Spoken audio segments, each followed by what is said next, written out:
If you deal with a lot of stress every day for months or years on end, then stress doesn't just feel awful, it actually causes you physical harm. Stress, when it's acute, can actually at times be beneficial. It's in fact a normal response to a pressure situation. It just may motivate you to do a better job. But here's the reality. Unmanaged chronic stress, it can be hazardous to your health. So think of stress a little bit like this rubber band. I'm putting a lot of pressure on this. If you don't release it at some point, this band could snap, and so could a person if you're placed under continued chronic stress. High levels of cortisol over long periods of time wreak havoc on your brain. For example, chronic stress increases the activity level and number of neural connections in the amygdala, your brain's fear center. And as levels of cortisol rise, electric signals in your hippocampus, the part of the brain associated with learning, memories, and stress control, deteriorate. The hippocampus also inhibits the activity of the HPA axis, so when it weakens, so does your ability to control your stress. That's not all though. Cortisol can literally cause your brain to shrink in size. Too much of it results in the loss of synaptic connections between neurons and the shrinking of your prefrontal cortex, the part of your brain that regulates behaviors like concentration, decision-making, judgment, and social interaction. It also leads to fewer new brain cells being made in the hippocampus. This means chronic stress might make it harder for you to learn and remember things, and also set the stage for more serious mental problems like depression and eventually Alzheimer's disease. No one wants to experience annoying situations. It's never fun to obtain an unexpected bill, receive spam emails and phone calls, or get the wrong type of drink you ordered. Normally, you would either just not let these things bother you, or take the necessary steps to solve them. But if your days have been getting completely ruined over your debit card being declined at the store, or wanting to skip school or work because someone was rude to you earlier, it's probably not because you're overly sensitive.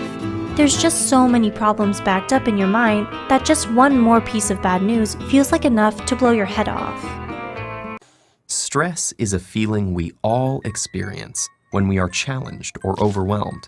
But more than just an emotion, stress is a hardwired physical response that travels throughout your entire body. In the short term, stress can be advantageous, but when activated too often or too long, your primitive fight or flight stress response not only changes your brain, but also damages many of the other organs and cells throughout your body. Researchers have found that people under some kinds of chronic stress have perpetually high cortisol levels, as if their HPA axis is running constantly. For others, it can depend on the timing, with higher cortisol levels near the start of the stress before it actually dips lower than usual. But we do know that while this stress reaction can be helpful at times, having it running all the time is a problem. People under chronic stress are at higher risk for all kinds of ailments like heart disease, autoimmune diseases, and mental disorders like anxiety and depression. That's because in addition to being super unpleasant to be stressed out all the time, the stress response is constantly sapping your energy. All functioning of the human brain is what we call state dependent. And what that means is when you're in a state of calm, you've got certain systems open that you can use. But as soon as you start to get distressed, overwhelmed, frustrated, you start to lose access to those systems. It's state dependent. So cognition is very state dependent. You can take people with IQs of 130 and you put them in a pressure situation and their problem-solving capabilities will decay to exhibit a problem-solving capability of an IQ of about 105. And that's a 25-point drop, literally can happen in 3 minutes. So what can you do to turn stress to your advantage and stay calm and collected when it matters the most? First, if you know a stressful situation like a test is coming, try preparing in conditions similar to the stressful environment. Novelty can be a stressor.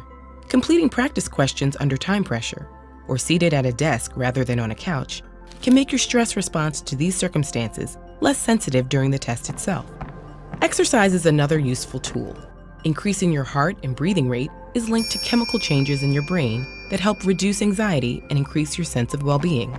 Regular exercise is also widely thought to improve sleeping patterns, which comes in handy the night before a test.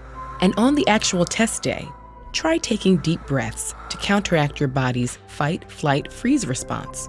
Deep breathing exercises have shown measurable reduction in test anxiety in groups ranging from third graders to nursing students.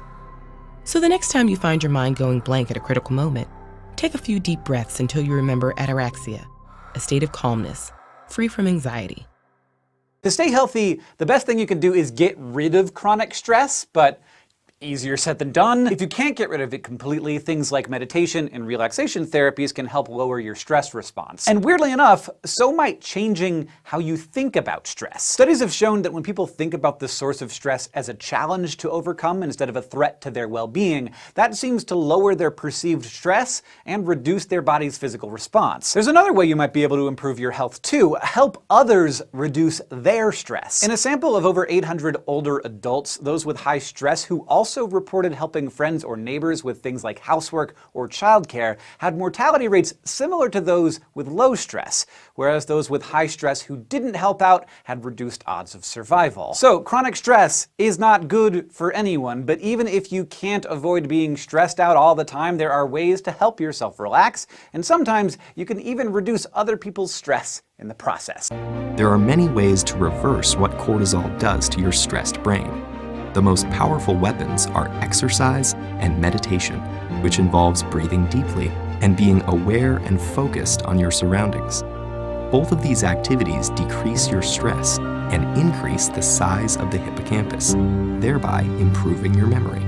So don't feel defeated by the pressures of daily life.